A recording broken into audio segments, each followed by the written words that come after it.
Okay, we're in. See, the music went DJ Screw on us. What's going on? Let's get it going. We got a good show tonight. Let's get it going. Welcome to the No Spoon Podcast. My name is Che, and I'm your host. Let's see if we get some people in the comment section. Light up that comment section if you're in here. Last week we were having some technical issues. We should be okay this week.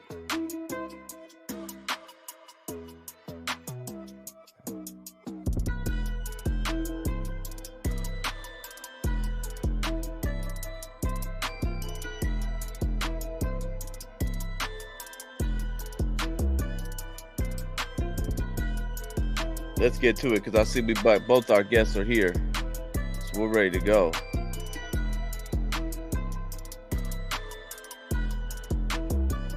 If you're late, you're late. That ain't my fault. You had ample warning.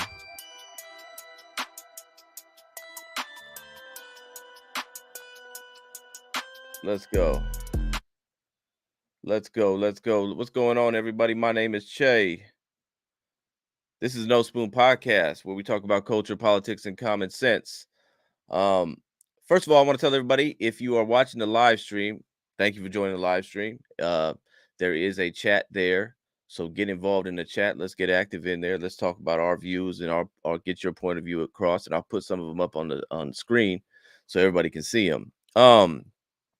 Also, if this is your first time at the channel, please hit that subscribe button. Also, like it, share it, leave some comments, do all that type of stuff, man. Everything to get the algorithm in our favor. If you are listening to this replay on wherever you listen to your podcast, Spotify, Apple, all them different places, leave us a review. You know what I'm saying? Preferably a 5-star rating. That way it can get out there to more people. But we appreciate your contribution for just being here and listening and hearing our take on things. We got a really good show for you today. You know, last week we were having some technical issues, so we did it over there on Instagram, but we should be good this week. And so for that reason, I'm bringing my boy back on. Broken Traditions is here, so he's going to be in the building along with Osiris of the MiddleMAGA podcast. Both of them got some really good channels over on YouTube, Broken Traditions and MiddleMAGA. If you are watching this on YouTube, the replay on YouTube, I'm going to have both of their links in the description box. Go ahead and subscribe to their channels, follow everything that they're doing, because they're doing big things. We're all doing big things. We're all trying to get out there to get this truth, because a lot of people are missing the last part. So you be talking about culture and politics, but a lot of people are missing the common sense part. Anybody can talk about culture, anybody can talk about politics, but it's the common sense part that we try to bring our unique twist to it. It's not really unique. It's really just common sense. It's something that people have been talking about or having for eons. It's just like in the last, last 5 minutes, everybody forgot about it. But we're here. I'm going to bring our guests on. So let's go. Bring both of you guys to the first. There's Broken Traditions. And then I'm going to bring, there you are, Osiris. Broken Traditions, what's up, man? Why don't you introduce yourself, and then we'll get to Osiris in a second. Tell everybody who you are and what you do. Everybody? You hear me? Mic check, I'm good. Yeah, you're good. Okay. My name is LaRon.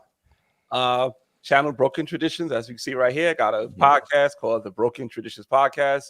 YouTube, Broken Traditions. I was actually honored to have both of these gentlemen here on my podcast. So you guys got to check it out. Anywhere you stream podcasts, Apple, Spotify, iHeartRadio, Amazon, YouTube podcast. That's a new thing now. So you could find me a YouTube podcast as well. And that's it, man. That's a new thing? Yeah, YouTube podcast. It's like a whole new group tab where all the podcasts could go on for YouTube podcasts. Look for No Spoon Podcast on YouTube podcast now that we just found out about it. Breaking news. Osiris, what's up, man? What's good? Thanks for having me. Great to be on with you two gentlemen. And I just have a website. It's MiddleMAGA.com. I have a YouTube channel, MiddleMAGA.com. I'm on Twitter way too much. hit me up. Any one of those is great. I'm a dude in my basement. That's it, man. I saw some craziness go down. I'm like, I got to grab a mic. I got 2 young kids, and I don't know if it's going to do anything. It might be a drop of water in the ocean, but I'm going to say my piece. Glad to be here. Man, See, Osiris just reminded me. I got brokentraditions.com too. I didn't plug that in there. My bad. And Osiris, I see you got a new Mac Mini. What's going on? You changed up the game. Yeah, I just, this is inside, producer type stuff, but I had my laptop and it was causing problems when I had to unplug it, take it upstairs, and then plug it back, and I had audio issues. Now I can come down, record 3 minutes, go back up, So yeah, I'm up in the game. That's what happens when you support people like Che. You support Broken Traditions. We can try to, elevate the game. Yeah, definitely. Hey, that's real. Hey, and I don't mean to tell this story, but I'm pretty sure you don't mind me telling this story, Osiris. But speaking of like I said, last week you had some technical difficulties, so we didn't get on here. You upgraded it and everything like that. But the very first time I sat down with Osiris, you remember this, Osiris? Oh yeah. The very first time we had a cool about an hour and a half interview. We was cooking, right? He hit me up the next day and say, "Hey, Che, check it out, man." He said, "None of that recorded." It was brutal, man, to have to call him up and say, "Bruh, none of it." Oh. Not nothing. Nothing. Yeah. I said, "Man, don't trip. Let's do it again." So, hey, when we like we said, but you know what? I like it because everybody coming from humble beginnings, like Osiris said, he's a man in his basement. You know what I'm saying? I think everybody just kind of grabbed the mic and was like, let's try to. I started in my car. That was my first studio, my car, and recording on the iPhone. So, and we all just trying to get to it. And that's the thing. Yeah, like, I'm in my living room. Yeah, you feel me? Like, Mm-hmm. this is the corner of the bedroom right here. This is the one. This is what my wife gave me. She said, "That's all you right there."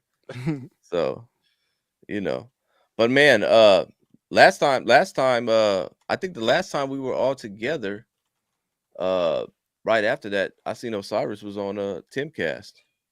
Yeah. Yeah. How was that, Yeah. Osiris? Oh, it was great, man. I had no idea they would even want me on there. They just had Ron Paul, the great living legend Ron Paul. And, for whatever reason, appreciate, people like you, Che, hollering at them, and they had me on. It was great, man. Tim is a class act.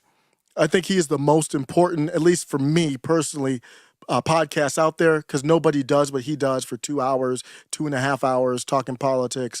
I told my wife before I went on there, I was like, this is bigger than MSNBC for me. Like, I'd rather go on with Tim Cass than MSNBC. So it was great. Yeah, that was cool. Eyes on you than MSNBC too. Would have did, yeah. Probably got more viewers, especially in the key demo. Who's watching MSNBC? You go on there, you see the ads. It's all for, nothing against our senior citizens, but it's all senior citizen products. The Timcast has the major demo on lock there. Anywhere from like 25 to 40. Yeah. Yeah, and I think they have the biggest. I think they're the biggest time slot on YouTube at that time. Like they get more views than CNN and any of the big mainstream media outlets. I mean, obviously the mainstream media outlets is on cable, but I mean, as far as in YouTube, like they're bigger than all of them. So that was major. He started out just like us. Just a bro with the camera. It's crazy. And he never gets on the trending tab or anything. Imagine if like him and Crowder actually got like promoted by YouTube, how big they would be. Oh yeah. Yeah, they're knocked down every single time. I think my last episode got taken down. The one I did with Gerard Wright. Yeah, and it was like for I think it was about 15 seconds. And I'm like I said, 15 seconds it said something that was kind of went against their policy, and all of a sudden I get hit with the it's just a warning, but at the same time, you don't want to accumulate those. No. Yeah. Yep. We still on that medical. We still doing that. That's wild, man. We still on the, there's a lot of topics that we're years beyond, still can't talk about. Crazy. Yeah. Yeah, it's really, it's crazy. But So I want to talk about the Tennessee 3, right? Which is Justin Pearson, is it Davis? Yeah, Justin Davis. Justin Jones. Justin Oh, Jones. Justin Jones, my Yeah. bad. Justin Jones, Justin Pearson, and Iggy Azalea, right? I don't even know the name of the woman. Gloria Johnson. Okay, Gloria Johnson. Yeah, I was looking at, because I was going through the videos, like, okay, I got to, and I'm like, well, there's no videos of her. Who is she? You know what I mean? Like, find videos of her by herself. Say it again. I say it's hard to find videos of her by herself. Well, she didn't give any sermons on the house floor, so. So what's your before I play some videos, because I'm gonna play some videos, but what is the initial thoughts on these? I know you did it. I know you did something last night on it, traditions. Yeah. But and I was able to catch some of it. But what's the initial thoughts on these three, particularly these two individuals? I don't even know why we're talking about Gloria Johnson. Taylor Swift over there. She's a vital part. She's a vital part of it. Oh, to me. Because to me, it's like, all right, you building a narrative that young Black politicians' voices can't be heard, right? Mm-hmm. And these three went and did what they did, and two of them got expelled. So it's like, that's why she's a key part. Like, see, you don't do the white women the way you do these Black men. That's why she's a key part. So she's a key part, even though she's kind of like, if you watch 90s basketball, say BJ Armstrong. He wasn't as strong as Scottie Pippen and Michael Jordan, but he was a key part to the team. You know what I'm saying? So she's BJ Armstrong, Justin J. Pearson is Michael Jordan, and Justin Jones is Scottie Pippen for my 90s basketball. I would say she's John Paxson, not BJ Armstrong. How about this? She's Draymond Green. She's a key part, even though her stats are not there, but she's a key part.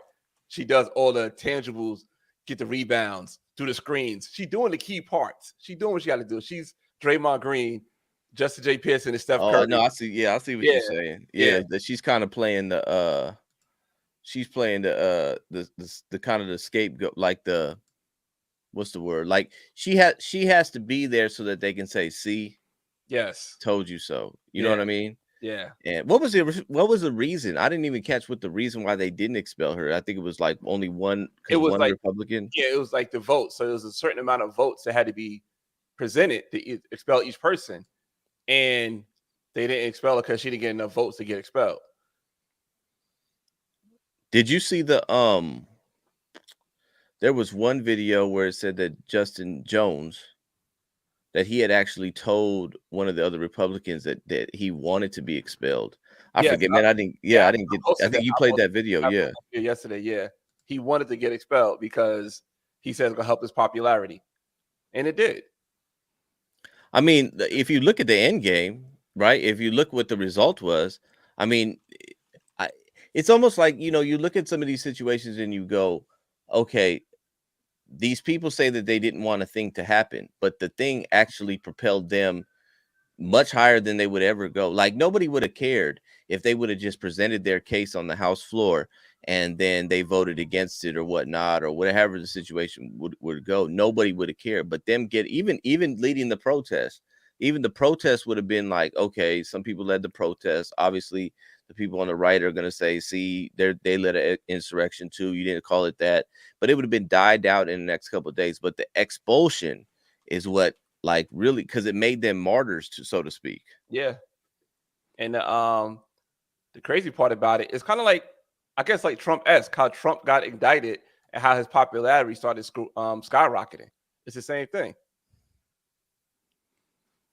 Yeah, they got a lot of followers. I don't know if you saw that over the last 9 days, they got, last I saw, over 400,000 followers on Twitter. So they've become stars. Wow. Yeah, I'll take it to the I don't know what. So you said it was the vote. I haven't looked into it. Like, why didn't they vote her out? It seemed like they were more disruptive. They were the ones, rah. She kind of walked in with them hands. I didn't see her do much else than that. But the optics, if I were the Tennessee State House, it's all or nothing. That the optics didn't look good. and that even propelled them more. And my problem with them is it's not even Justin Jones. I keep mixing them up. Is it Pearson or Jones that was Carlton Banks before he turned? Pearson. That's Pearson, yeah. Oh, Pearson. Okay, so it's Justin Pearson who was in college. Everybody would call him Carlton Banks. I have no problem with that. People would have called me Carlton Banks back in high school. Yeah. And then he turned into whatever, this reverend. And even that, I'm gonna laugh at you. I'm gonna clown you. But even that, I'm way more radical than I was 3 years ago. Yeah. The content is the problem. What are they protesting? Who are they protesting against? They agree with everything that the Democratic Party is putting forth. They're protesting to disarm black people, and people are comparing them to Malcolm X. What?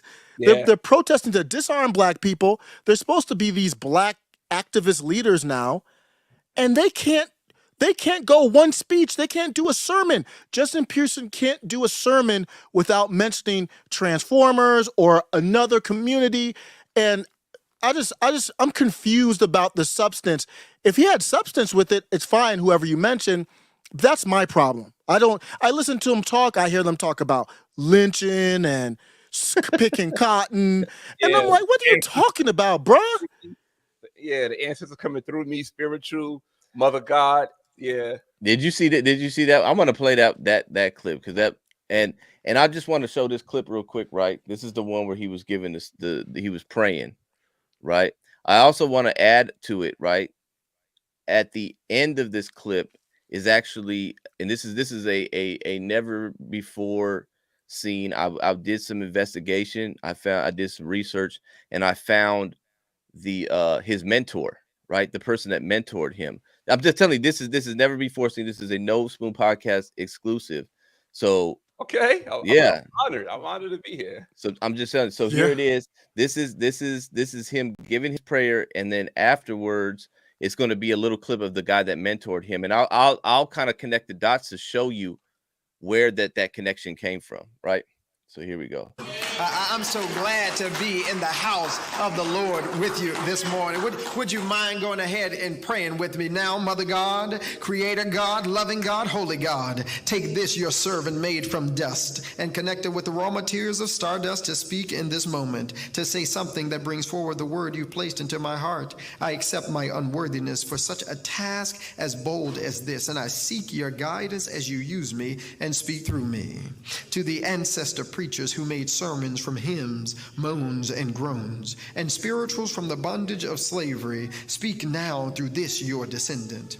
To the black women locked out, being abused, tormented, raped, eradicated, and yet born a new and distant future in this country, into a young colored boy named me, I name you now, my great-grandmother Anna Ruth, my great-grandmother Flossie, my great-grandmother Eveline, my great-grandmother Lavinia, my grandmother Pearson, my grandmother Gwen, and my own mother Kimberly, to the preachers who preached before me, and will now to my own daddy Jason, my Paul, my granddaddy, my uncle, and my auntie before me, to you, loving God. And always remember, my brother, one fish, two fish, red fish, blue fish, knick-knack, paddywhack, get a dog a bone, 2000 party, oops, out of time, my bacon smelling fine. Wow. So that's an exclusive, No Spoon Podcast exclusive right there. We found Farrah Convict is actually the mentor of Justin Pearson. That's exactly how it is, man. It's sometimes you look at the stuff happening in this world, and I just can't believe it, man. I just cannot believe it. Yeah, somebody said last night it's like a In Living Color skit. Yep. Yeah. You know what it is, because it's like, and to a certain extent, like I feel like it is kind of a mockery, because at the same time, you're trying to conjure up the sentiments of the past when there was actually things to be upset about, be protesting about, be pushing a real agenda for, and fighting against a real system and a real oppressor. And at the same time, it's like, now you're just making stuff up. I'm just being honest. Like at this point, we're just making things up. And I think what happens is that people do what works, right? So you saw something back in the time of the 50s, the 60s, the 70s, where there was a lot of activism in the civil rights era and all this stuff, and all these and out of that kind of bored this activist class, and this activist movement actually propelled people to stardom, so to speak. And so it's like, okay, how do I emulate that? How do I become that? How do I get that? And I think, to me, like, this is why I said, he's kind of reminiscent of Colin Kaepernick, only in the sense that you were able to do like, and I've said this plenty of times. Colin Kaepernick not did all the kneeling and the activism, he'd be making a couple $1 million a year being a backup quarterback, and he would have been that for and probably until right now. He probably been on his 5th or 6th team, whatever, maybe. You know what I'm saying? But now he's got Nike deals. You don't get Nike deals for holding clipboards. No. So what I'm saying is that people look and they look to the past and they say, how did X, Y, and Z get to that point? I got to emulate that. And so now we're just making up causes.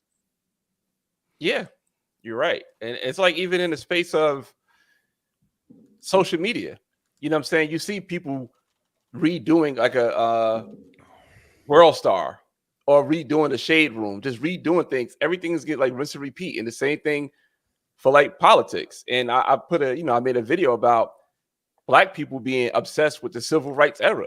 It's like, we can't get away from that era. We have to keep continuing that same type of formula to speak to us. And it just, I don't know, it's weird to me, to be honest. Yeah, maybe it's I spend a lot of time in corporate America, but I look at the Democratic Party as it's a corporation, and that's all. It's just a massive business, and they are corporate climbers.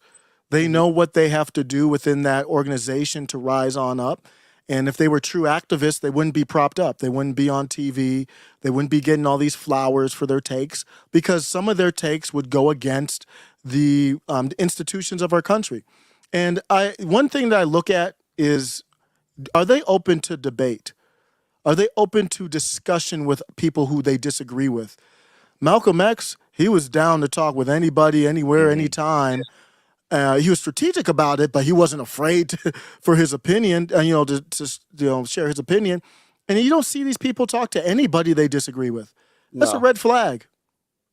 No, and I think that when it comes to debating, for what? They already have the demographic. They already have the people that's already going to constantly vote for them. So all they got to do is keep the people at bay and try to get younger people. So younger people feel more comfortable with, like, the Transformers, as you call them. As long as you cater to that, they know that as long as I keep speaking about that, I can now get the younger people. So you 16, once you turn 18, you want to start voting blue, because that's the way it's going to go. It's like you already grooming people to vote for you.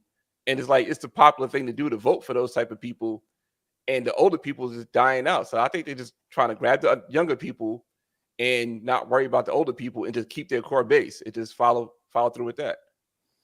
Plus the environments and the culture that they're being brought up in. So like, a lot of them are, activism is intriguing, and it's interesting, and it's something to be passionate about, especially for young people that are trying to still find their purpose in this world. And so when you introduce them to college professors that are obviously more experienced than them, and obviously know more than them, and are more intelligent than them, and it's easy to sit there and go, okay, I'm listening to what he says, or she says, or they say, or whatever Z says. Anyways, but it's like, so you get with that program, and you don't want to be left out. You don't want to be the only kid on a college campus or in your college classroom that's saying that ain't right, we're not doing that. Or when the college professor is trying to organize a walkout because of gun violence, that you don't want to be the only kid to say, I'm not doing that. I mean, not a lot of kids are built like that. And so it's just the environment that they're coming up in. And so, I mean, they got that on lock, the institutions. Yeah. And you're going to see more drastic transitions like this, like what we saw with Justin Pearson. I'm not as familiar with Justin Jones. I think the issue with him is it's kind of weird, because I believe he's from Oakland, something like that. He's speaking in a weird accent now. I don't know if it's legit or not. But my point is, I think you're going to see, every time you see this you're going to see them have to one-up each other. Because we've already seen Justin Pearson make that transition. So what's the next transition going to be? They just have to keep going. And when we have our education system breeding this, these are going to be the future Supreme. I don't want to be a black pill downer, but they're going to get to the federal courts, judges, running companies. Yeah. They're going to be on the Supreme Court. You can't stop it because the youth is all going this way. So I don't know what we need to do, but we got to do something quick. Yeah, I mean, look at Bud Light. The decision they made, not knowing their demographics and their consumer base, because of one person had this idea because what she was brought up in through college and how like her environment is. Her environment is so small. She think the whole world is like that, especially the company that she's working for. And it was like what, $6 billion because of the boycott, something crazy like that. Now I think the stocks dropped. Oh wow, $6 billion. I thought it was. Last I saw it was 4. It wouldn't surprise me. Yeah. Billions is still not cheap. We ain't got Osiris money, so like that's a lot of money right there. Yeah, I know. No, I don't got it like that, but I know what you mean. But I want to know. My thing is like, who is coaching them? And when I say coaching them, I mean like literally coaching them to talk like this, because nobody has talked like this for years. Like nobody, the way that their cadence, the way that they're elongating vowels, pausing for dramatic effect, this type of sermon style speaking, like it does. Like who are the people behind this that are saying, sit down, both of you? I mean, let me play this video real quick it's just going to be real quick, but it's really not about the substance. It's about Justin Jones. This Jones, right? I keep forgetting his last name. Think of Jim Jones. How Jim Jones got the perm when he was in Dipset, and Justin Jones got the perm. So just think of it like that. Right? No, but he's like, I mean, he's kind of channeling the. Let me play this real quick, but just listen to the cadence. It's weird. That representative has obviously never read history. Because is it in this chamber, if you walk around this Capitol, you'll see bullet holes when representatives got into conflict. You'll see duels take place on this House floor, debating whether people like me should be treated like equal citizens under law.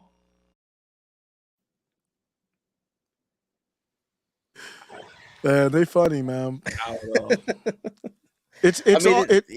Go ahead. I was just gonna say I mean, everything, I hate to say it, man, it just feels like you're on the plantation because, I think that presentation is accepted right now by the Democratic Party. And when it wasn't accepted, it actually was rebellious to kind of have that accent, for Justin Pearson to have the fro. The fro was rebellious at one point. And you're not rebelling against anything with the fro right now. Not that I'm for it or against it, but but right now, it's what they want to see. And I don't think there has to be any communication. These are smart guys. Like when you're in a corporate environment, nobody really tells you, you have to do this. You just kind of see it, or especially with these smart guys. I think they're very smart guys. And they're using their intelligence to acquire power and rise on up. And if they were authentic, I would have no problem. We could disagree, and I'd have no problem. But they don't come across, the whole style, none of it comes across as authentic. I agree. It don't. It feels very manufactured. I see Mike has bad knees. Says if you notice, Democrats do that a lot when they speak to a black audience. Even Hillary does it. Yeah. And I agree with that. But I just think that they're like, this is over the top. I mean, this is so like. You know what I'm saying? Like this is like nobody has that. Like if you stood up in just a regular speech, or even if you went to any like especially being that young and to do something like that, like I don't even see preachers that young preaching like that. They probably had some guidance. Yes, I mean think about this. I don't know if you guys remember when Barack Obama came down here to Georgia because of the Senate race, and he came to speak on behalf of Raphael Warnock. And he came with this crazy Southern twang. He's like, yeah, you better get your cousin. I'm like, this African that lives in Chicago is now speaking like this? It didn't add up. They are, man, they are savage. They will do anything to acquire power, these people, man. It's crazy because, you know, it's almost like, you know, you got people crying. I seen Amanda Seals, she posted something. She was like when they got reinstated, she was literally crying. Like she was crying, like shedding tears. Like you didn't know who they were last week. That's when you had no idea who they were. Now all of a sudden you're in tears because they got set back. And then they always use this like democracy. Democracy was about to let me play the one clip. I want to play that one clip where he was talking about Friday and Saturday and Sunday and Monday. You know what I mean? Yeah. Let me play that real quick, just so we can get someday. I think he said someday. I didn't think he said Sunday. Let's see. Yes, I tell you, it was a sad day on Saturday. All hope seemed to be lost. Representatives were thrown out of the State House. Democracy seemed to be at its end. Seemed like the NRA and gun lobbyists might win. But oh, that was good news for us. I don't know how long this Saturday in the state of Tennessee might last. But oh, we have good news, folks. We've got good news that Sunday always comes. Excuse me, brother. What we call drugs at 74th Street Baptist Church, we call us sin.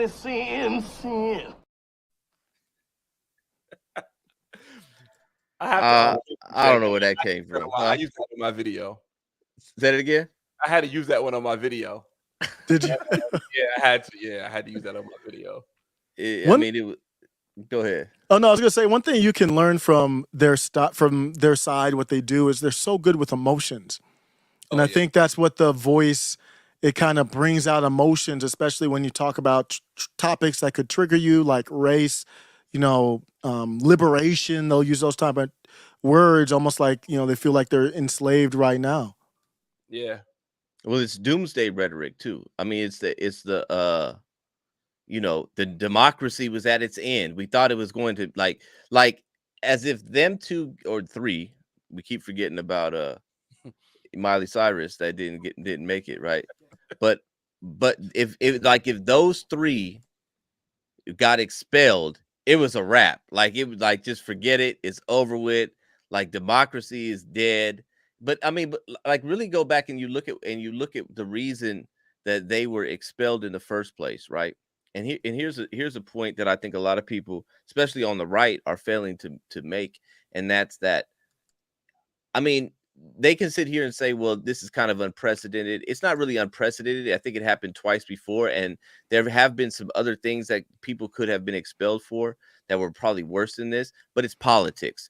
Do you not think that the Democrats had given the opportunity to expel 3 Republicans would not do it? They would do it over anything. So it's almost like, hey, you guys led this protest. You walked in there with bullhorns.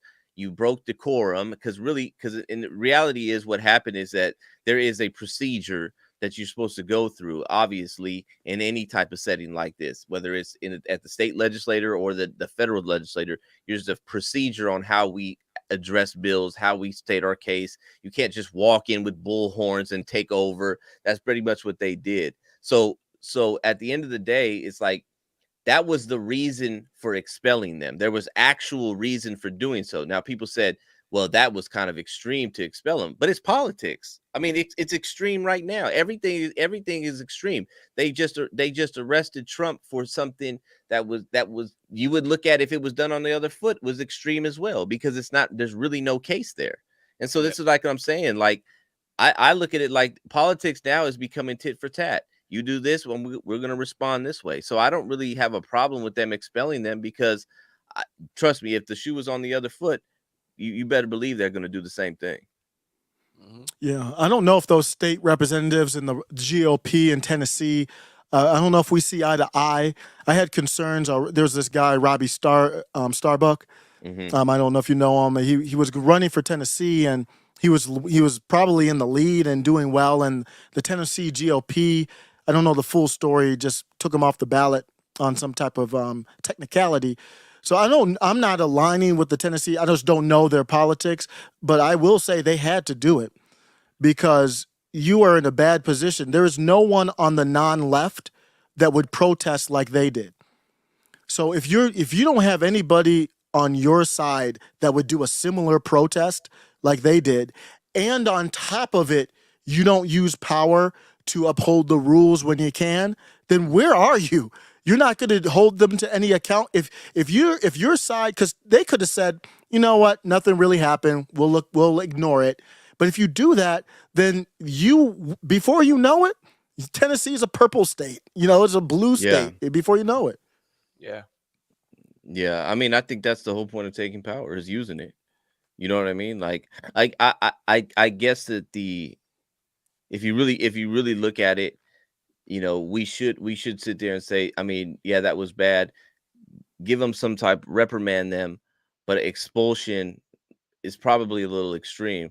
But we're kind of living in extreme times where where the political spectrum is now, we have crossed the line. What did they say, that we've crossed the Rubicon? Yeah, so where we're actually engaging in like this really extreme type of behaviors as far as how we deal with people that disagree with us. And that's the end of at the end of the day, that's what it's about. I don't have a problem with them expelling the dudes. Yeah, I think we have to, and it's kind of got me more into that tit for tat. I don't like that, but I mean, if you're walking down the street, you got some beef, somebody slaps you, you kind of and that's where we are. We're in a political fight right now. I want to lower the tensions. I want to figure it out, but that's not what's happening. So you're going to have to me, it's a defense mechanism. The Tennessee GOP expelling them is a defense mechanism. They did the protest. Now, if they hadn't done any protest or did anything and then they found some technicality, then I would say in Tennessee they were the proactive ones. But to me, it was a defense measure. Right. And then you also got to see what we also, and this is the part that I think a lot of people are not really paying attention to, but what is it that they want? What is it that the Tennessee 3, these new activists, what is it that they're asking for? No one's really paying attention. I mean, we know what they're asking for, but that's the bigger agenda that's going on here. Yeah. You know what I mean? But I don't think it's not about what they're asking for. Now it's about their popularity, and whatever they ask for in the future is going to get granted. That part right there. Love them so much now. That's it right there. That's it right there. I think you hit it. You hit the nail on the head right there, because it's not we know what they want, right? And if we really, and which we're going to do here in a second, is really break down what they want. But the fact of the matter is that they have become stars. Mm-hmm. So with that being said, whatever they ask for in the future, they'll get, because Justin Jones and Justin Pearson and Reverend Durong and all these people said, this is what we want. Yeah. And I don't know if you guys seen or not that there's a video of Justin Jones. I guess he attacked somebody in a car and got arrested for it, and mugshot and everything. Yeah, really? He had a couple. Yeah, he had a couple. Yeah. In a separate incident, he allegedly poured coffee on somebody. Yeah. Yeah. What? Well, that was the Summer of Love, which you were talking about with the car. He picked up a cone and put it through the truck door. I don't know why they were doing that. I believe it was Jones that was standing on the police car too, allegedly. I don't know if he got arrested for that, but the Summer of Love was a great opportunity for corporate climbers. You had all kinds of people rushing in, to me, leveraging the dead body of a black man into this power, this movement. The Black Lives Matter, their number one goal, still on their website right now, convict and ban Trump from future office. That's the number one demand from Black Lives Matter to this day on their website. So that was their chance to, okay, let's make some money, let's get Trump out of office, and then everybody gets broken off on the way down. Mansions for BLM members, and a little bit of fame for Justin Pearson or Jones, I believe. I don't know if Pearson was involved at all. No. He was too busy doing his makeover. So, like, that's crazy. It's a video of Justin Pearson about how he tried to wear a dashiki to the house. And it was like an issue because you have to wear, like, a suit and tie. That's the thing you're supposed to wear. He was like, I'm wearing the dashiki. He already got his fro. So now he want to wear the dashiki. So, like, that was the first thing that he started to come about and speak about whatever. You pull it up, you see it like this man trying to wear dashiki. Man, I wish I would have known this, man. Oh Hey, my kids, you know what gosh. it reminds me of? You remember the Fresh Prince episode when Which one? the This one is where Jeffrey was being the poet, and remember he was Raphael de la Ghetto? yeah. Is there video of Justin Pearson doing that? But with the dashiki, Yeah. yes, it's a whole like news clip article. Oh The whole news story about how he tried to wear a dashiki on the House floor and how he's saying that this represents his people and the people who voted him in. He want to look like the representative that they voted in, and he want to wear dashiki. It's a whole news story on it. I can't believe, man. And to see people like Cornell West support these guys and not even have any nuance to say, oh, I kind of support what they're talking about, but something looks funny here. I mean, people I respect backing these people, these guys. I mean, obviously over the top. That's the thing. It's so over the top. Like, there's nobody over there that like goes, wait a minute, guys. Like, isn't this kind of weird? Like, nobody talks like that. And all of a sudden, he getting up there talking about that. This is good news, folks. Like, who says that? Like, we see the next day. We see someday coming now. I'm like, damn, that'd be like traditions tomorrow making videos, and he talking like that, and we all just sitting there going like, yeah, that's cool. I'm glad he did that. Like, I might start that because if I get my ad revenue up, I might do it. I might start it. Now that Instagram not paying no more, I gotta find you know what I mean. So I might do that. What happened with Instagram? I forgot I had this on there. Thank you for the new subscription. Let me turn that off real quick. My bad. Oh, that's what's up. Hey, it's all good. Yeah. So Instagram now, I can't turn it off. Instagram now deleted their Reels pay, excuse me, because it wasn't no return on investment for Instagram. So it was incentive for content creators to make Reels to keep people on their platform and to keep people on their platform to pay for advertisement, but the amount of money they was paying didn't make no sense. So they just deleted it like out of nowhere. Like, all right, we're done with it. And not only they deleted it, then they said you got to pay for your verification if you want customer service. Oh yeah, I did hear that. Yeah. So what is it, like $20-something? No, so the crazy part about it, it's $15 a month if you do it through the web, like through the iPhone or your Android, what have you, or it's $11 a month if you do it through the web. Man, yeah, that ain't. Well, I mean, I guess they saw Twitter do it, so they're like, well, we could do it too. Mm-hmm. I see Mike has bad knees. Says I've been to Tennessee a few times. Don't remember anyone wearing dashikis. Yeah, I see that. Mike has bad needs is hilarious. Thanks for stopping by, man. Red fish, blue fish. Yeah, I mean, here's the thing, man. Like, at the end of the day, like when we talked about, like, I think you put it up there the other day on your Twitter tradition when you talk about are these the new Malcolm X? Now, obviously, we've been sitting over here clowning them for the last 45 minutes or whatnot. So I don't see them being the new Malcolm X. But here's the thing. I mean, it's kind of crazy because there are people that see him that way. There are people that are saying that they're powerful orators, that they are, they are walking in the footsteps of the ancestors and everything like that. And so it's almost like, yeah, but what they're asking for is the complete opposite. Malcolm X was by any means necessary, and these guys are by whatever means that the government tells them to do. Yeah. I mean, that's the reality. You're asking for the government to have gun control, red flag laws where the government can decide that you are mentally unstable based on their experts, their expertise and their agendas, to sit here and say that you're unstable enough to have a gun and defend yourself and be able to defend your life and preserve your life and your family and your property. So this is not the same. I mean, we're talking about Malcolm with the M1 hanging, looking out the window, and these guys are over here talking about, please help, police. I'll give you devil's advocate. Okay. I could explain why somebody can say he's the same as Malcolm X. right? Mm-hmm. First we can start both of them, Malcolm X and Justin J. Pearson, fathers of preachers, right? Okay. Oh, that's one thing. Jay's not sold. I'm not going to sell Shay, but I'm just giving devil's advocate. What else we had?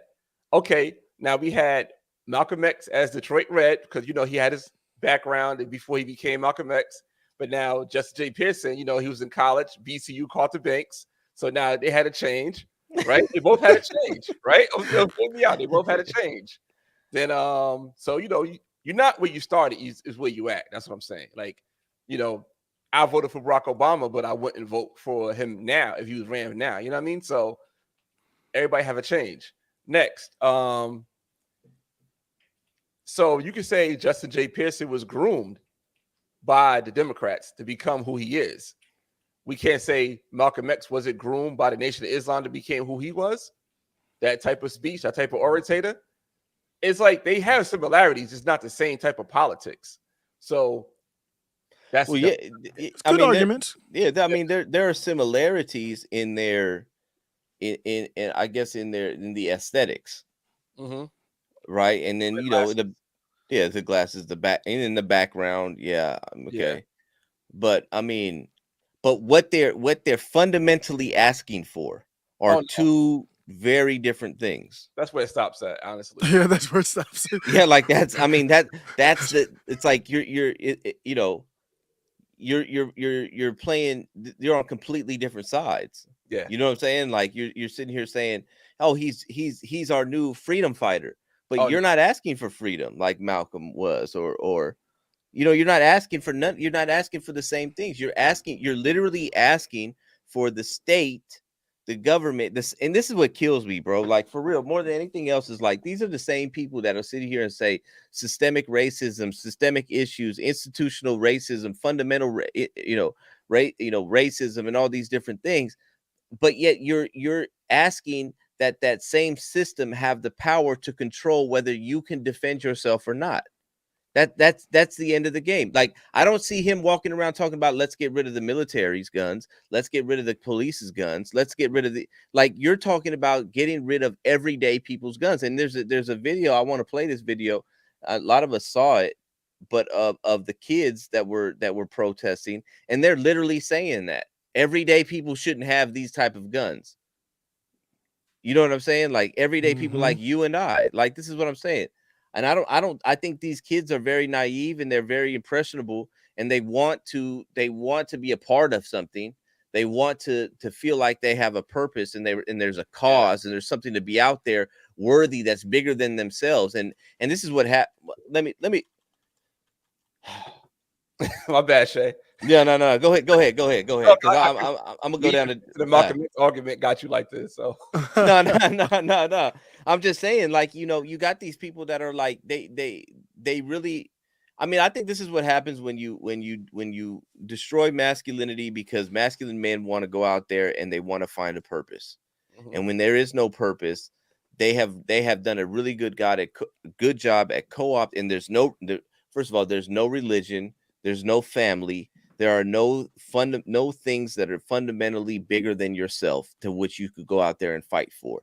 So they have done a very good job of curbing that type of energy and making it to where they've used it for themselves. And that's what has happened. And so now you're out here fighting, and you don't really understand what you're saying. You don't understand what you're advocating for. It's like, I want to look at them and say, like, I mean, you all know, like, I've said this before. I called myself a Marxist at one time. I was very, very far on the left. I was with the whole revolutionary movement, you know what I'm saying, and all that type of stuff. But what the thing that I could, the main issue that turned me over was this issue, the gun issue, because I couldn't get past it. I was watching all the same people that were supposed to be on my side say we shouldn't have we shouldn't have guns. They should. And I think it drove me crazy. Yeah, I think most people want to be led.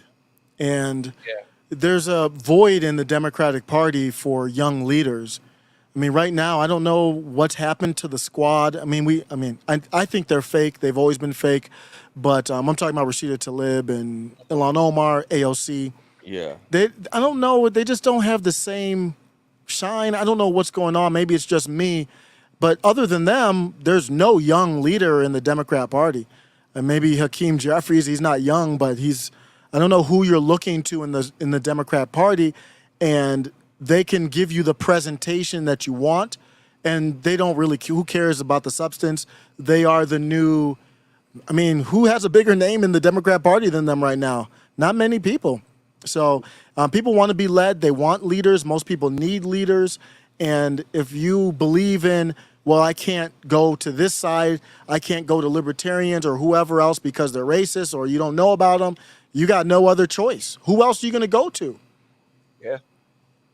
Yeah, exactly. And you so young and impressionable. Yeah. Yeah. Yeah, you can't go to Marjorie Taylor Greene, or no matter what people think about her. You can't go to her, Lauren Boebert, Matt Gaetz, Carrie Lake. You can't even go to them. She's not obviously not young, like we're talking under 30. You can't go to any of them because they're whatever label. Maybe you don't know about the Libertarian Party or any other party. You got no other choice other than Justin Jones and Justin Pearson. So you might be like, oh, it's kind of funny, it's kind of weird, but I'm going to ride this train. Yeah.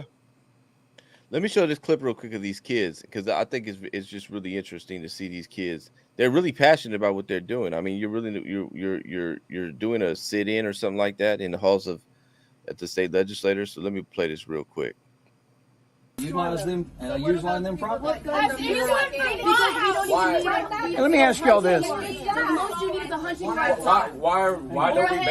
don't we ban assault rifles? You don't need those. Those are just for army. Like, these are war weapons. Everyday people should not own What assault are you rifles at doing all. with your military war weapons? Hold on, let him answer I'd that. like to ask, what do you feel like that would do to make us safer society? Because assault rifles are only used by. Hang on, I'd like to hear this, young man, if y'all don't mind. Hold up, guys. Would y'all like to hear him or not? No, they want to hear. They want to hear from you. They want to hear from you. Justin, we've heard enough out of you, young man.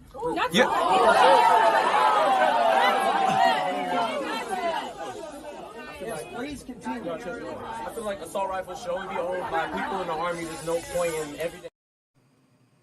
I love that clip. I mean, it's sad to see a young man.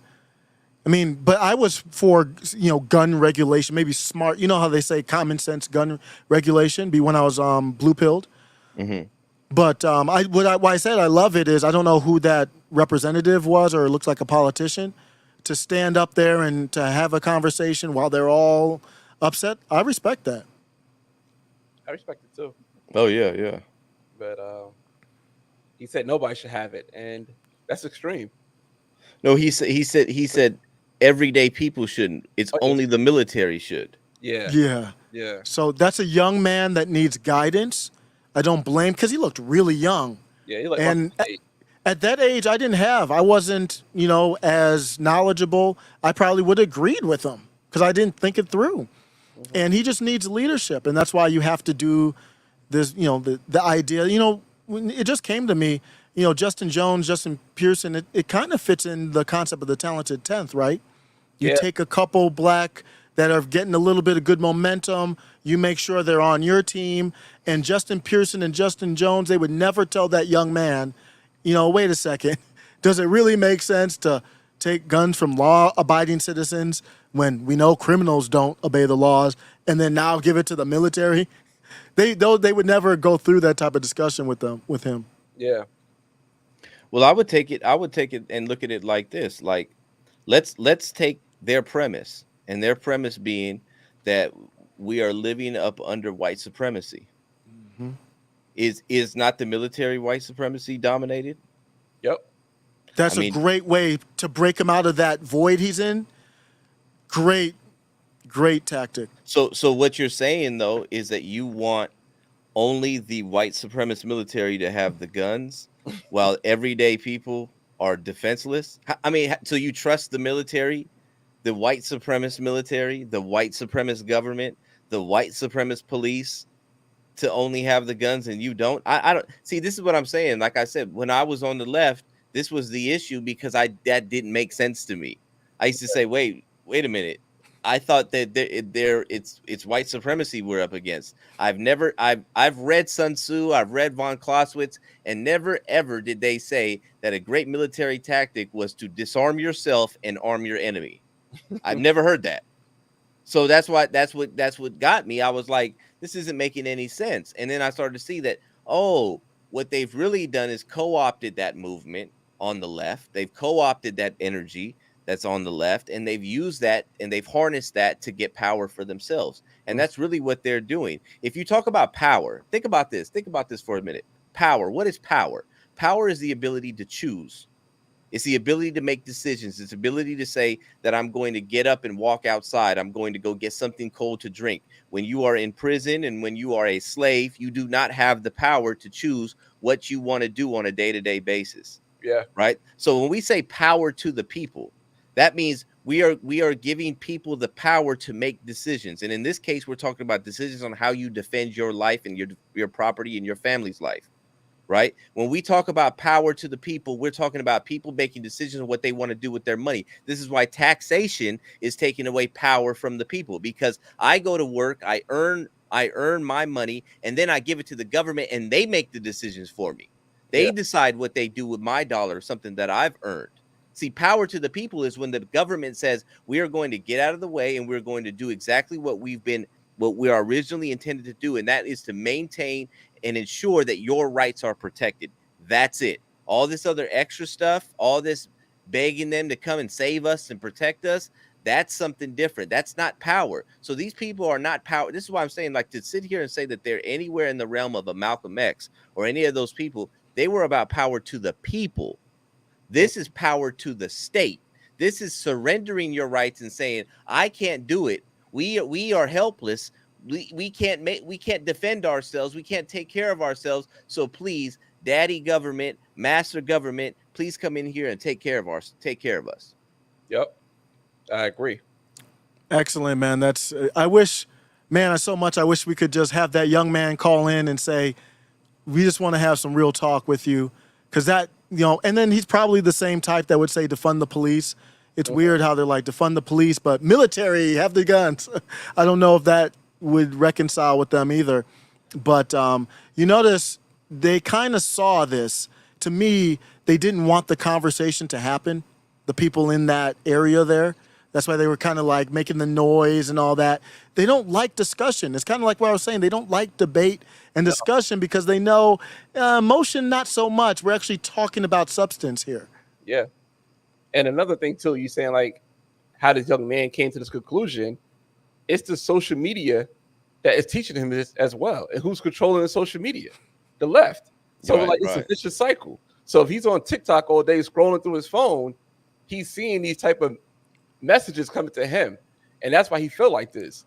And not to mention his teachers now probably teaching him that, unless he's at college, and his professors are teaching him this. And more than likely, his parents are teaching him this. You know what I'm saying? So it's like it's coming from in all different directions. It's like you can't dodge all these bullets. You're gonna get hit from something. Oh, Casey coming on? Yeah, Casey, what's up? Come on, her hair all done up and all that. Let me ask you, Broken, while we're going through that. Yeah. What would you say? Because my impression is, maybe I don't know that young man, but some young people might be afraid to even have that conversation because you would be labeled as a Republican or right wing or a MAGA or something like that. What would you say if the young man came to you and kind of said, "You talking some old MAGA talk"? I'm cool with it. I'm glad Shay's here. Shay said something like, "You got to be cool with the labels they give you." Good with you it. Know that the labels is like whatever it is. It doesn't matter. So if I say that to him, like, "Hey, your ideas are being sculpted by TikTok. TikTok is owned by China. China wants you to be a weak person because China want to kind of like take over the world, like Pinky in the Brain. So if they putting these things into your head and making you weak." And I say that to him, he'd be like, "Oh man, you just talking conspiracy theory. Oh, you MAGA. Oh, you Republican. Oh, you just holding the coattail for the white man." I'm okay with that because now I know who I am. I'm comfortable in who I am and understand that they just kind of molding these young people to be like that. And I'm just kind of grateful that my son isn't like that. Like, you know what I'm saying? My son, he ain't like that. like, I'm just so grateful that, like, damn, like, it could have been so many different things. Like, if me and my son had debates about stuff like this, he's not like that. It's kind of glad that I know, at least I did that part. And I made my son more of a, I guess, a critical thinker, and not to take anything at face value and question everything. And I'm unfortunate this young man don't do that. He just, like I said, he's getting his feeds and his TikToks and everything just coming through and letting him soak all this information in, and he just becoming it. And it's sad to see. It's very sad to see, especially, like, you know, young black men, because it's like, damn. Well, I would, you know what I would say? I would say, you know, yeah, I would hold the coattail of the white man, because in the world that you're trying to create, they're going to be the only one with the guns.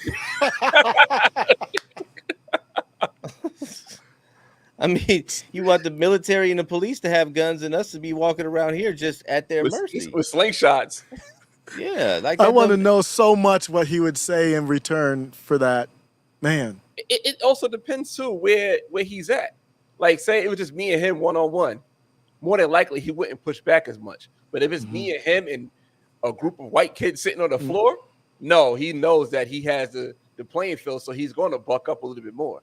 But I notice a lot of time with these young men, if it's a one-on-one conversation, or maybe a one-on-two, like this me and two young men, it's not the same kind of tone they talk back like that. Now they more listening. Now they like, all right, this person a little older, a little more experienced, let me listen. It's not a lot of pushback. You know what I'm saying? So it just depends on the playing field. Yep.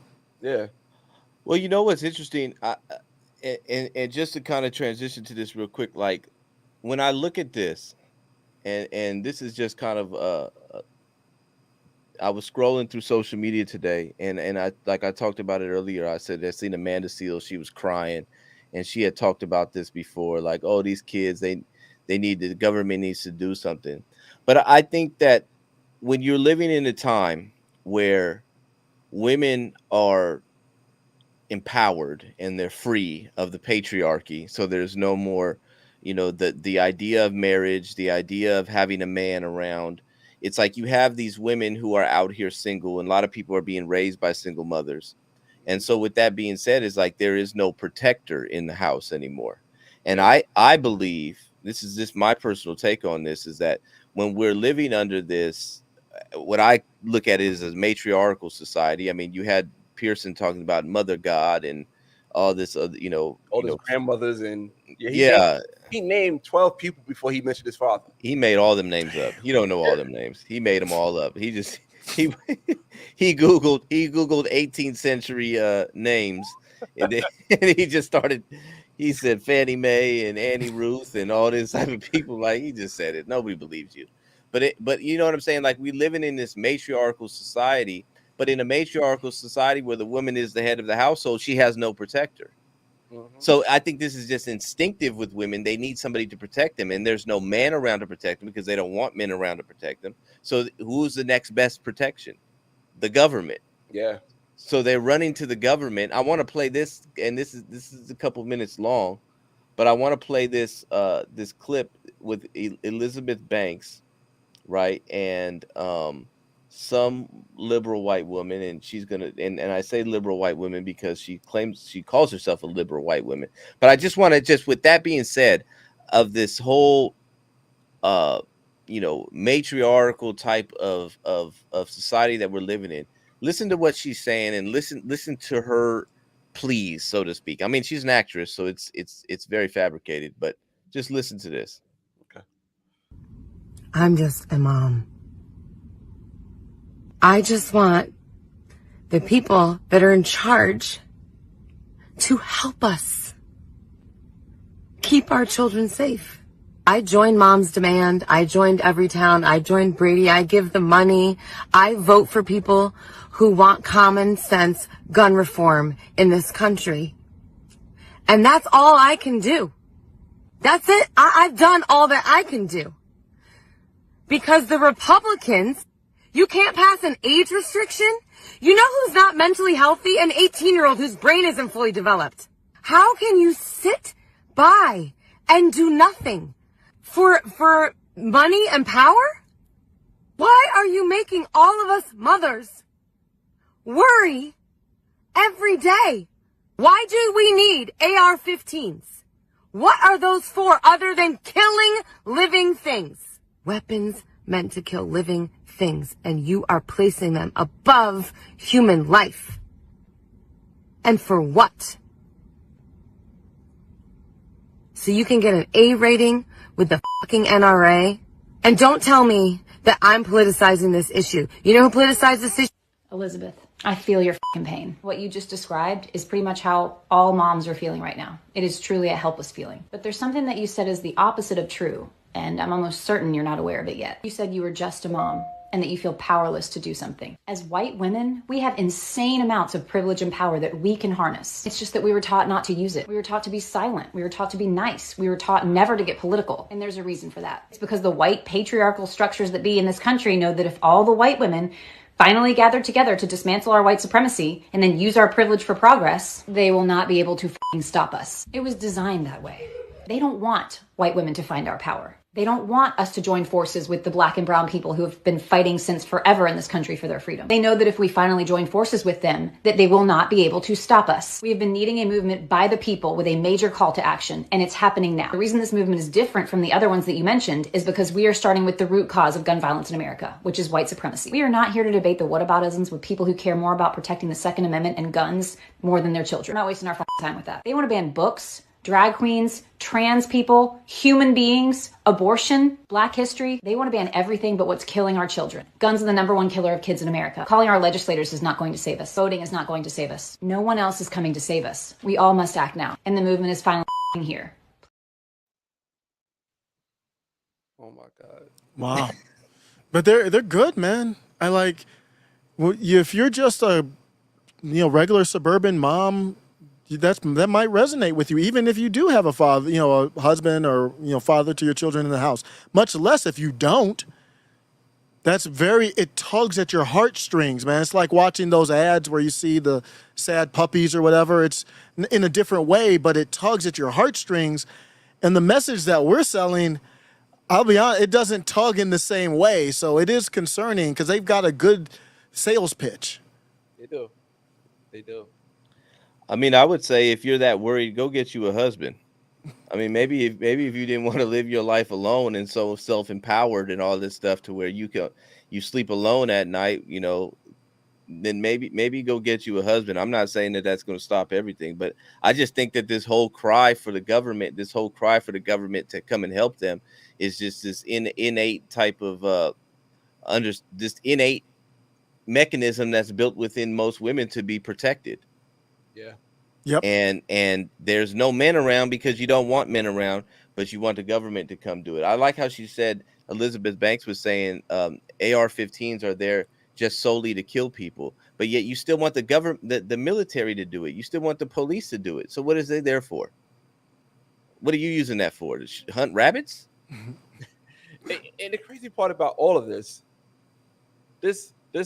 Tennessee 3 and all this debate and all this talk about gun control all started with a transgender person killing people in a church. Oh yeah, remember that? Yeah, I know. Jeez. Where's the manifesto? Remember the manifesto that still haven't been released. Then the crazy part about it, I've been doing real deep dive research on Justin J. Pearson. I just think it's so fascinating. Those three, Justin J. Pearson, Justin Jones, Gloria Johnson, all three of them voted against having armed security guards at schools.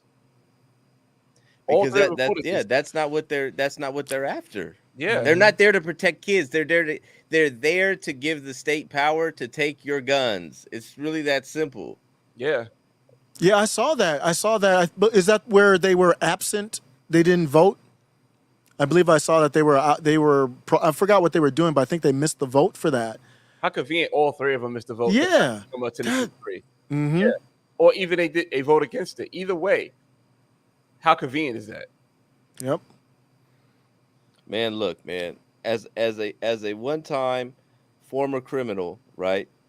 Mm-hmm. I can tell you this: that if something was being guarded by an armed security guard, I'm going to go to the next place that doesn't have armed security guard. It's really that simple, man. We don't have to overcomplicate this.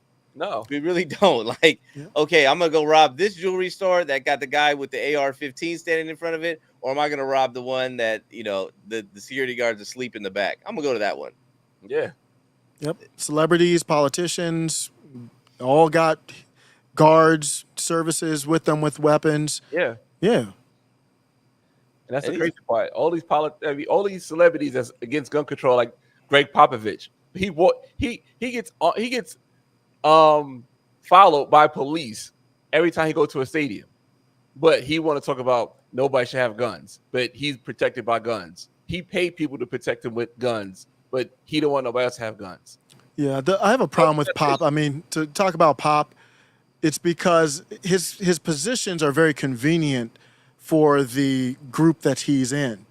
Yes. And I think that it gives him some extra cred. I don't know if his positions are authentic or not, but I just don't appreciate how he doesn't go against the grain when it comes to politics in that world. He's not doing anything courageous. No. And I did read that the Tennessee, the person that did the crime there in Tennessee I believe the police acknowledged that they were looking at other targets and skipped them because there was armed presence protecting them. Yeah, they just forget about that. It's insignificant. I mean, it's literally proof of what we're saying. Like, but we just won't talk about that. We're gonna talk. It's the guns. It's the guns. It's the guns. And going back to Pop, why do you need to even speak up? Like, you are, this is the thing about these dudes. It's like you speak up on these things, like you said, the contradictory, the hypocrisy. You have armed guards. There's armed security at the arenas that you coach at. There's armed police escorts on the way to the arena. There's all these different things but you don't want the average person to have guns. Like, Pop, why don't you just shut up and coach dribble? Yeah, shut up and dribble. Somebody to dribble. Like, and he's in Texas. Where does he think this is going to go in Texas? Mm-hmm. Him and Steve Kerr. Like, why do you guys even have to say anything?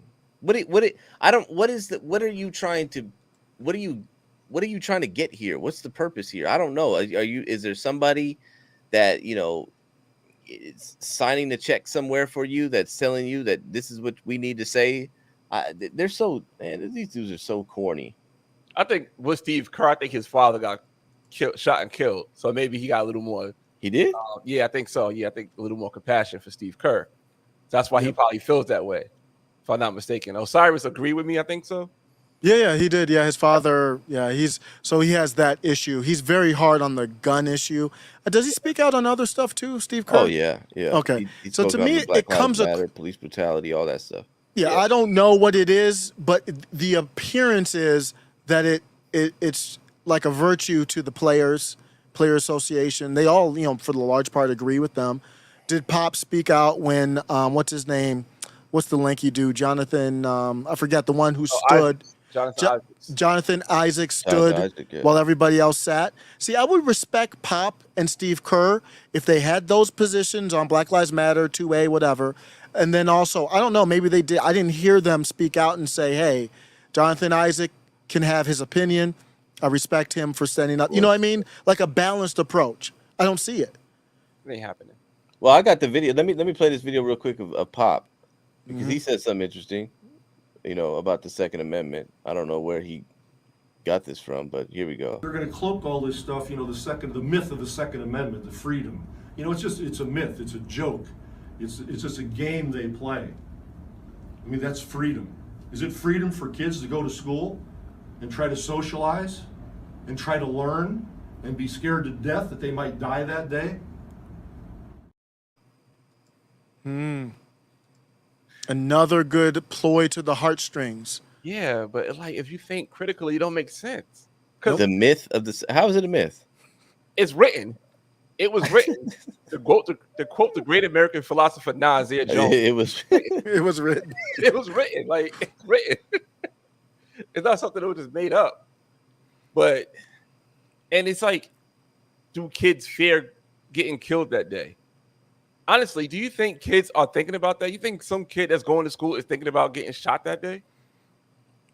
There might be some, but not a lot. And I mean, not the majority for sure. No. And the ones who are, who knows what's been fed into their thought process to get that way. Mm-hmm. Steve Johnson, what's up?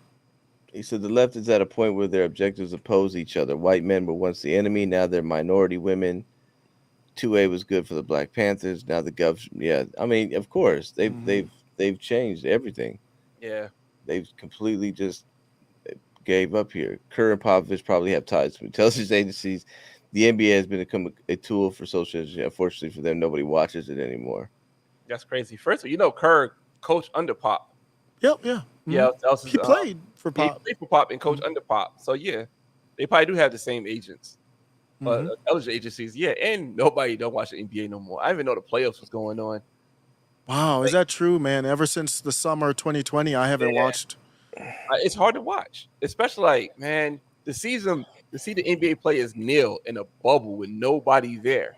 Nobody and there. they also know the backstory that they were not allowed to do anything else except for stand to the national anthem until the Summer of Love.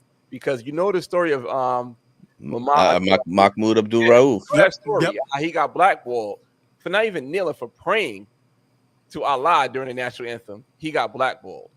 Then after that, they did a written rule. It was written into the rule book that you had to stand for the national anthem. So while everybody else was kneeling, it was like, oh, why LeBron James not kneeling with Kaepernick? He was not allowed to. It was a rule in the CBA he wasn't allowed to until the Summer of Love, until there was no fans, and they did it. And once the ratings dropped, it went back like, oh, nobody can kneel no more. So the arenas are back up. Like it's a joke. Yeah, and to me, if you have that opinion, we can just respectfully disagree. What bothers me more is being inconsistent. Remember when LeBron, knelt and said, "Hey, kneeling's good." Daryl Morey spoke out against China, and then all of a sudden, LeBron was like, "Shut up." Why? Because they pay the paychecks. Yeah. So you're just inconsistent. Do you support somebody who wants to speak their mind or not? And they're just clearly hypocrites, and that's the bigger problem I have. I don't have a problem with you where we disagree on certain takes. I do have a problem when you're not consistent, though. And you bought and paid for. Mm-hmm. Yeah. I have a problem when I see the end game. When none of these athletes and none of these activists are losing anything. If you really go back, you look, the whole point of activism, the whole point of fighting for a cause and sacrificing is that you sacrifice something.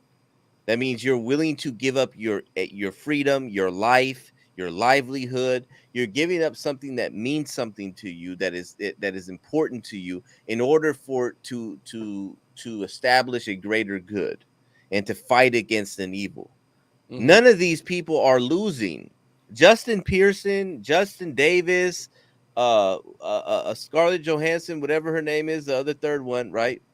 None of these people are losing as a result of their oppression, not as a result of their stance. They're actually winning. Kaepernick, LeBron.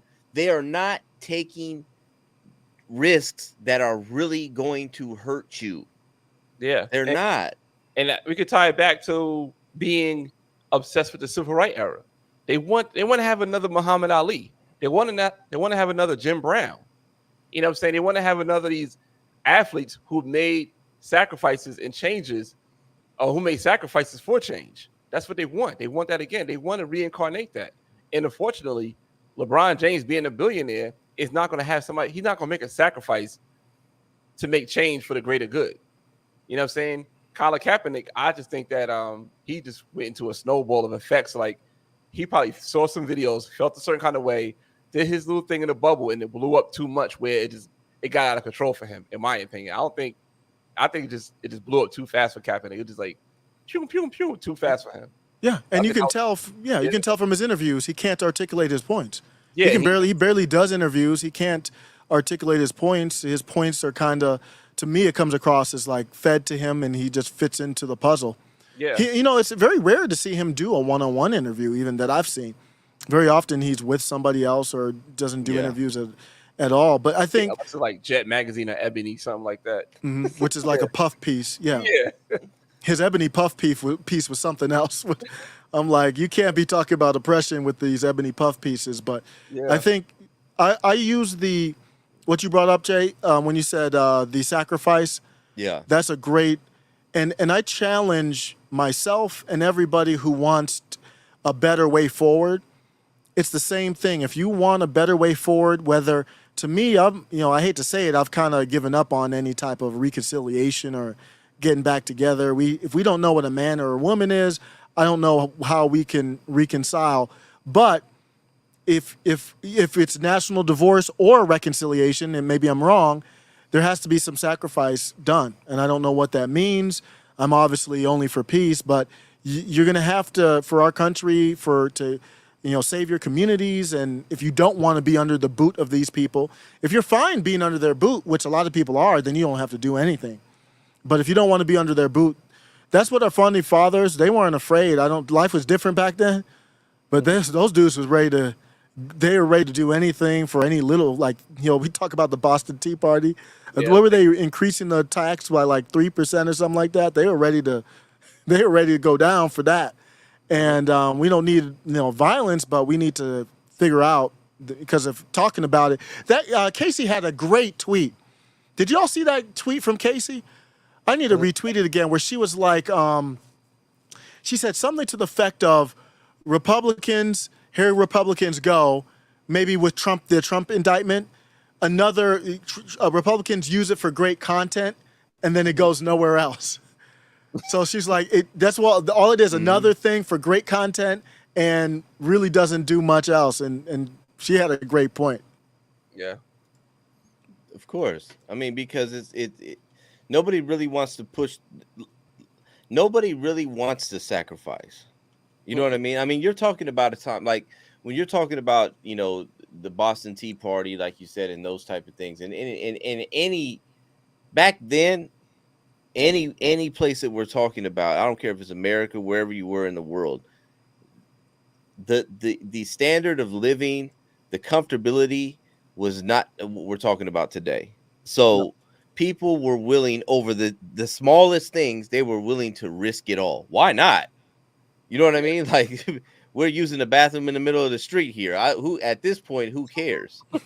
You know what I mean? Like, that's what I'm saying. Like I look at it like, man, like, when you really when you're really in that situation where your back is against the wall, you really don't care. I'm just being honest. Like, you really don't care. Like, I've been in situations like in jail where you're just like, I don't got nothing and I don't have nothing coming. So I could care less what happens at this point. You know what I mean? And that's why if you do go into the psychology of how they've done prisoners, where they gave us TVs, where they gave us privileges and stuff like that. They gave us conjugal visits. They gave us these things. And even if you understand and you really get in there and you understand how when police will let cell phones come in because they know people don't want to sacrifice. And I literally watched that whole evolution or de-evolution happen in my whole time there, where it was like people were willing to stand up for certain causes. They were willing to fight against certain things that they believed in. But once police started like sliding cell phones in, and people were like, "Oh, hey man, we can't go to war over that because I don't want to lose my phone."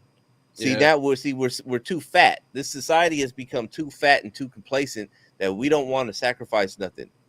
We can't envision a world without our iPhones, without our air conditioning, with any type of little discomfort. We can't imagine that world, and we don't want to imagine that world. And having to even sit here and think about it is triggering and traumatizing. And I need to see my therapist, and I need another, hit of some pharmaceutical drug to level me out. That's a fact. And that's really what it is, man. I mean, we were gonna get into the dollar thing, which is probably the biggest. Really, the biggest story is that the dollar's dying. By the way, guys, while all this is going on, you will no longer be able to use your money to purchase goods and services. So that's on the horizon. That's so scary. I think it's all connected. I think. I don't think it's an accident. Oh, it is connected. Yeah. 100%. That's what they're trying to do. Because when the dollar crashes, they don't want AR-15s. Trust me, they want to have all the guns. Trust me. When you can't go buy a loaf of bread or some milk for your starving baby, they don't, like I just said right now.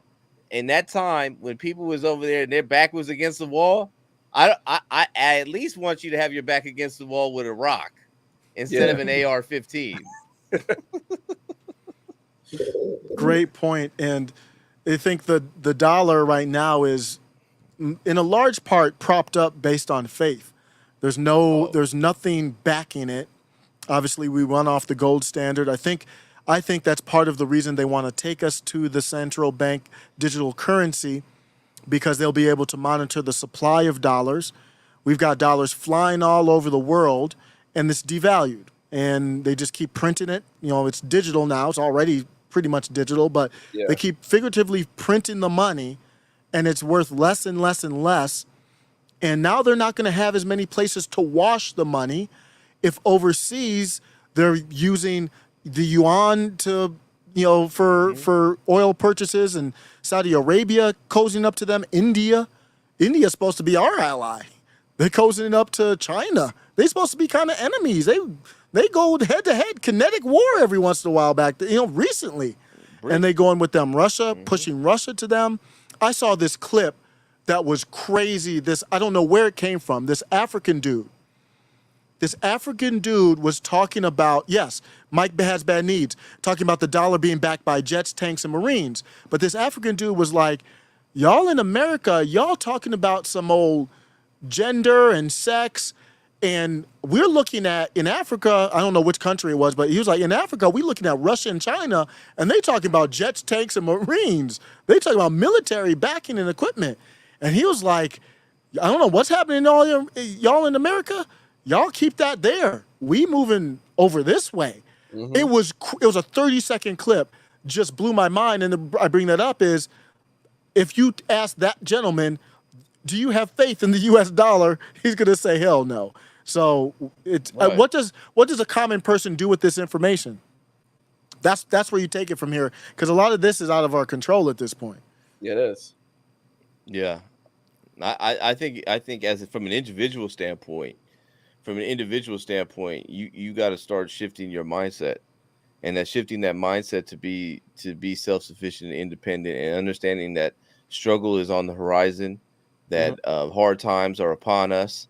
And so if you don't start hardening your mind, you might as well just go to the ways of everybody else, and go walk right into the gulags with them, because that's I don't know if I mean that figuratively or metaphorically, but that's kind of what you have to have your mindset on. You know what I mean? Like, having all this you have to start to organize yourself mentally, organize yourself physically, organize yourself, do some workouts or something like that. I don't know. Get yourself in this militant mindset. You know what I mean? Yeah. I'm stay in the gym. Find you some other men that think like you. I feel like the rest of the world is being governed by men, and they're dealing with things that men deal with, like Marines, tanks, jets, and Marines. While we're over here arguing with little kids and women about, who should be wearing dresses and who should be wearing nail polishes. That's how I feel like if you looked at the world and you tried to and you said that, okay, the world is like a Thanksgiving dinner. Remember, when you got together with your family at Thanksgiving and all the girls were inside and they were just talking, gossiping, talking about this, playing little girl games and stuff like that, and you was outside with your boy cousins and uncles, and you're playing football and you're running around tackling and getting grass stains and stuff like that. Well, America has now gone inside the house. We're like the gay cousin now. You know what I mean? We're just about to hang around all the little girls. Yeah.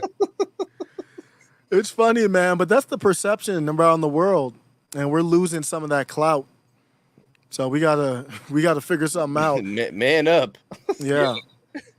See, and you've got to prioritize, man. And people mistake when I mention the Democratic Party a lot, and I don't mention the Republican Party, and that's because they're irrelevant to me. They don't have any cultural impact. They're just there. I mean, they're important people, but the Democrat Party and the Republican, they're the same club. MAGA is different, but I bring that up to say libertarians have the right take on economics. There are no, even the populist left are not good with this economics. When you talk about Justin Jones and Pearson, when you ask them about economics, they usually go to, social programs, maybe reparations. They don't talk about like the dollar and preparing for the future. Ron DeSantis, the one that you're supposed to be all, ooh, he's banning books and he's doing all this, ooh. He did a speech on central bank digital currency. So you know what? Let me hear your speech on it. If you disagree with him, the other side, they don't even talk about it. No, they're talking about estrogen shots and puberty blockers. they cutting little boys' dicks off and cutting titties off. Yeah, that's what they're into. But I mean, and then we go and we fight those battles, but at the same time, on the back end, they're doing all this other stuff. They're doing this stuff with the dollar. Maybe it's by design. Oh, it is. Yeah, I don't doubt that at all. About, you know what I'm saying? What should be taught in schools? Maybe what books could be banned, because you don't ban books really. Like, say for instance, The Hate You Give. If I want my child to read The Hate You Give, if it's not in the school library, I could go to the public library. If it's not in the public library, I just order it from Amazon. Like, it's not, you don't ban a book. If you want access to something, you could go get it. It's just that it's not there where you want it to be at. They're not teaching that book in the class. What difference does it make? Kids don't even read books anymore. What are we talking about? That's another thing. You know what I'm saying? Like, come on now, bro. Like, these people are like, and then if you listen to, and I encourage people to watch the episode, the Timcast episode with Ron Paul, because it's very like simple. Like the things he's saying, and he's almost saying it like, are we really talking about this? Like, we're really talking about this. Like, the dollar is going to die. Like, we all knew this. We got off the gold standard. We started just printing money. We started just forcing people to accept it. I always say it's like this. It's like living off a credit card. Mm-hmm. You can do it for a long time, and you can buy a lot of nice things, and you can live well. But eventually, like, in the back of your head, I'm gonna have to pay this back. Yeah. It's the same thing. That's literally what we've been doing. Is we've just been borrowing more credit. Once you've maxed out one credit card, you went and you opened another credit card. Yep. And okay, now I maxed that one out. I'm gonna go get another credit card. And eventually, all the credit card companies are gonna say no more. Mm-hmm. And that's exactly what has been going on here in the United States. That's why Ron Paul is so matter of fact, and it's almost like he's laughing at us. Like, I told you guys this a long time ago. Like, this was only common sense. You know what I mean? It's like I watched you open up credit card after credit card after credit card, and the whole time I was telling you, what are you gonna do when you got to pay it back? And you just acted like, you started talking about something different. Yeah, Ron Paul, man, he was great on Timcast there recently. I love how they asked him, his take on Donald Trump, and his answer was almost like, Donald Trump doesn't really matter. He's like, I'm out here trying to talk to people about the dollar. Like, if we don't have that right, then... And he's like, I'm trying to open up minds there. Mm-hmm. So this is off on a tangent a little bit, but I've always said, for those people who are very concerned with slavery, not getting reparations, and the evil history of the country, is how they would put it, to me, there should be no more attractive political party than the idea of liberty. And the Libertarian Party is really based right now. They've had some clowns out there over the last few years in the past, but now they've got Comic Dave Smith. They have Angela McArdle as the chair. Ron Paul is the base of this whole Mises Caucus movement. Just this is my quick plug to. It's not about Democrat, Republican, or even MAGA. Check out the Libertarian Party. It just makes a lot of sense. Yeah, it's like he said, like what do you think about Donald Trump? And he's almost like, what difference does that make? You know what I mean? Like, what difference? Like, it's like, hey, who should we elect as the president of the homeowners association? It doesn't matter. There's bulldozers outside. They're about to bulldoze these houses in like 2.5 seconds. And we over here talking about vote for this guy to be the of what? You know what I mean? Like, that's literally what's going on here. And I think that's why he said it that way. Like, Who cares? Like, I'm trying to warn you guys that it's about to be over. You guys know that, right? It's about to be done. And you're over here talking about, should we vote for Donald Trump? I couldn't care less if you voted for a monkey or the smartest guy ever to live. It wouldn't matter. It's done. You know what I mean? Like, let's wake up, people. I mean, it's long past due. Yep, and that's what funds all of this. That's the heart of all of this. It ties into, believe it or not, Justin Jones, Pearson. It funds everything that's going on. It funds the education system. What I mean is this printing the money through the Federal Reserve. Yeah. That's how the cities, states are burning through cash. That's how they're. Why do you think they're talking reparations in California? Man, I was just about. Were to you say gonna that, go there? No, I'm just saying that. That's why I think that conversation has heated up, because they're gonna give you a bunch of nothing. They're just gonna give you like, they're gonna be like, don't trip, you got $1 million in your bank account. Ain't gonna buy you nothing, but don't say we didn't help you. We all see where this is going. I hope everybody can see that that's where this is going. Like, don't see it. They don't see it. Yeah, no, they don't. Yeah, a lot of people don't, because you have to start. Federal Reserve is not something a lot of people really follow or really know what's happening, and they I just have a basic understanding of it. But they're printing the money, and at the state, local level, you have to balance your books. You can't run up. What is our debt? Our national debt is like 30-something trillion. I think like $33 trillion, something like that. Crazy. 33 trillion, projected to get up to 50 trillion, while interest rates might be going higher too. So you might have a problem paying off just the interest on this thing.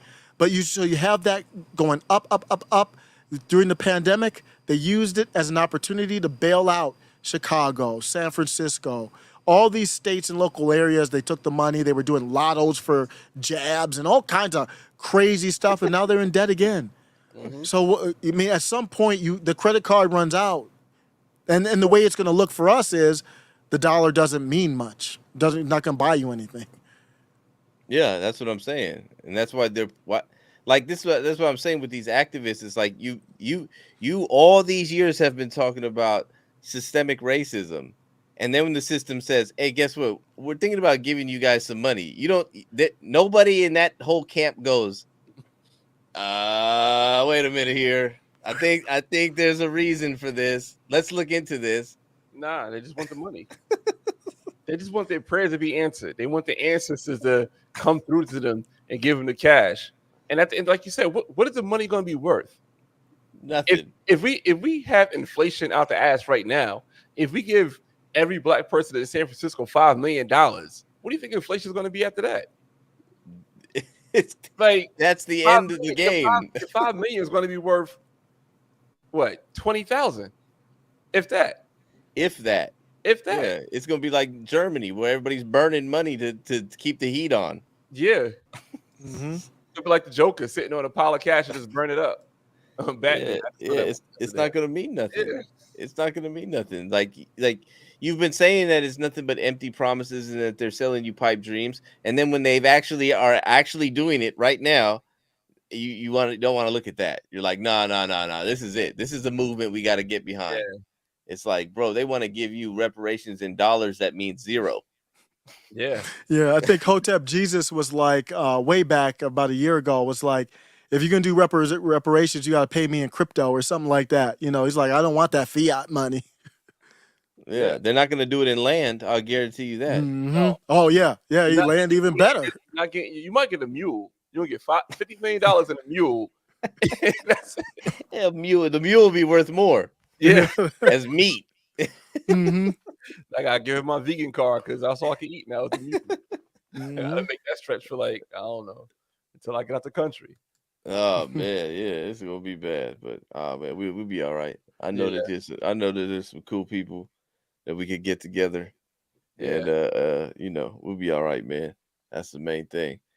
But yeah, man, I appreciate you guys coming on. I'm gonna go ahead and wrap it up here, man, because I got Chick-fil-A. Oh, you get that Chick-fil-A, man. Chick-fil-A Thursday. I for some reason, I don't know what it is. It's just becoming like it's turned into a ritual. Every time I do the show, we go get Chick-fil-A. You should get Chick-fil-A to sponsor the channel. I know, right? Hey, Chick-fil-A, holler at me, man. I don't do anything on Sunday either. And that used to be the only time I used to really want Chick-fil-A was like on Sundays. I'd be like, I want Chick-fil-A. And it's like closed. It's crazy because they got a Chick-fil-A in where the Atlanta Falcons play at. And of course they play on Sundays. Like, why do they have a Chick-fil-A in there for? Isn't it called isn't it Chick-fil-A Stadium? It's not Chick-fil-A Stadium, is it? No, it's no. Mercedes-Benz Stadium. Yeah. Oh yeah, that's right. That's right. Yeah. But so is it closed at the game? It's closed. Wow. Yeah. So maybe a Thursday night game, maybe a well, you know, they have, you know, soccer in there too. So it could be a soccer game going on. So maybe something else, but yeah. But football's the big draw, so that is kind of weird. Yeah, that's what I was to say. Like, soccer. I'm sure soccer's really filling up the Chick-fil-A lines. Oh, does soccer's pretty big out here in Atlanta. Oh wow, really? Yeah. Well, I went to a game, so I'm a fan. I got a hat and everything. Yeah, I got nothing against it. I never got into it, but what's the name of the team out there? Atlanta United. Oh, okay. Yeah. That's cool. I think we got 2 teams out here. I didn't even realize that. Yeah. They trash though. Yeah. Don't worry about LA. Man, I appreciate you guys coming on, man. It's always good to have you guys and get your perspective, man. And Thanks for having me. Yeah. Thank you so we had to much. run it back from last week's debacle. Yeah, I don't know what happened. Osiris, this man, like, yo, come on my show. This man, the camera's glitching like crazy. Look like I know. Yeah, I'm like, what's going on? Shit? Like, but I told you I did the little run, and then Osiris goes, "Oh, you're filming in 4K?" I said, "Yeah, doesn't everybody?" I don't think nobody does streaming in 4K. Nah. Yeah. You live and you learn, man. That's why I got you guys. That's why I like messing with you guys, always giving me tips and stuff like that. You know what I mean? Yeah. Oh yeah. We got to do brainstorming sessions if we can. It's hard to schedule, but just to get marketing tips and all that, and throw ideas out there. Definitely. Yeah, that's the one. That's the key right there. And you know, we can stream at the same time. Jay, so when I have you on, you can still stream it to your channel if you want through StreamYard. Oh, let's make it happen. Yeah, they just added that feature over the last month or so. Oh, okay. Yeah, I'm doing your show next week on Wednesday, right? Yeah, that's right, Wednesday. Oh, y'all gonna cheat on me because you know I'm on Wednesday too. Like, oh, I didn't even know. We can't say words like cheat on me. That ain't. Damn, son. We can't say that. We gotta come up with something else, man. Come on. No, I think it's gonna be before your show though.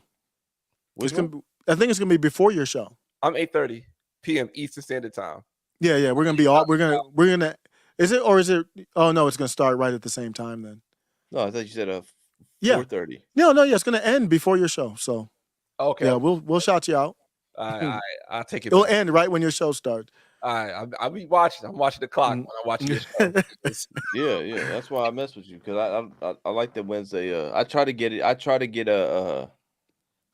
Now that I don't work on Wednesdays, I always try to get in on when you going on traditions. Like yes, I wanted to get on the show yesterday, which I was talking about, but I had forgot that my wife had scheduled me to put up her friend's. Well, she hit me up on Saturday. She said, "Can you put my friend's TV, mounts her TV on the wall?" And I said, "Well, the only time I'm next available is Wednesday." And she said, "Okay, well, she's gonna try to find somebody else." So I said, "Okay." So I was like, "Yeah, that's too much time in between." And then Tuesday night, she said, "You can still go do that, right?" I was like, "She didn't find anybody." Yeah. No, it was cool though. Like, you know, but I got to catch some of the show yesterday. I appreciate it. Yeah, the insights bananas, man. Like you dug deep into I think probably the best Tennessee 3 coverage I've seen. Right, Jay? I mean, you've seen a lot of Yeah. I don't know. People just kind of like touch the surface on it. I just like it's very interesting to me. Just the simple fact that the Justin J. Pearson and his transformation alone is interesting. Like either you for it or against it or whatever, you neutral. It's just interesting to see how he just changed it to this person. Dashikis, afros, you know, saying Bushido Brown. He just came through like ready just to beat his militant Huey P. Newton / Martin Luther King / like they really molded Huey P. Newton, Martin Luther King, and Malcolm X into one person. And H. Rap Brown, he molded all these people to one person. That's interesting. It's very interesting. It's fascinating. Yeah. Like, oh man. Now, how long before he's at a drag queen story hour? No, he's probably en route right now. Like en route, like he's in the back of the Escalade right now, seatbelt on, everything. him and that, and I see he had that little slim girl with the locks. I think that's his girl, but for real? I don't know. I'm assuming because he can't say that's his girl because he's so pro LGBT. So he can't come out as straight. You know what I mean? No, you're being serious. That's not a joke. Yeah, but it's true. Yeah, it's partly true. But this is where we at now. You can't come out as straight. It's not a. Let's just How say. dare you say you like women? Yeah. No, and let's say this for real. At least let's say this. It's not a benefit. No, there's not a benefit for a political benefit for him to say, "Hey, this is my girl." Yeah. No, there's not. Now, if he were, not that there's anything wrong with it, but if he were, with the dude or something like that, there would be some political benefit. Oh, we'd have been known that. Oh, yeah. They would have put that front and center. It'd have been a white dude. Okay. It makes the most sense. It makes the most sense for him to be with a white. If you're not lying, though, that's what's crazy. You're 100% truly. It's all fact. Yeah, I don't know why that was so funny to me. But it's funny because it's true. It is. Lori Lightfoot, Kareem Jean-Pierre. You got to be the white person. Yeah. But it's all, my wife is white, so I can laugh at that joke. I got a card. I got an interracial card. Okay. Yeah. Oh, that's what we got now. Interracial card. I just made it up. My wife is black, so. Okay. See. Yeah. See. We could no harm. We could laugh at that. So I can't even say the joke. You in trouble. We good. No, just yeah. I mean, but maybe he's a brother husband. Could be. That's a new thing now. Yeah, could be. He's one of. Maybe she's got like 3 husbands, and he's just everybody on that stage is her husband. That's my opinion on that. Yeah. Hey, man, it's out of control, man. I appreciate you guys coming on, man. I'm not gonna hold you guys too much longer. All right, but man. Man, appreciate it. We'll do it again. Definitely soon, man. You already know. Yeah. And I'll keep in contact with both of y'all, man. I appreciate you guys. Chat so we can start our tech marketing group. Let's do it. I'll make it as soon as we get off. You with it, Osiris? Yeah. Wait, what is that again? Like a group chat. Oh yeah. Let's do that. The only problem with Osiris got an Android, so. Oh yeah, that's why. No, bro, I do have Apple products, so can you do? Yeah. Well, hit me up and we'll figure it out. Don't worry about it. We'll figure it out. We just can't send you pictures and stuff like that. Yeah. It just be like real pixelated. That's all it is. We got to like 6 figures. Hey, I made the comment. I think I made a comment on your show, Tradition, when I was like, we already know Android people kind of special. So. It is weird though, since I have like Apple products and then an Android phone. I don't know why that is, but I don't know why either.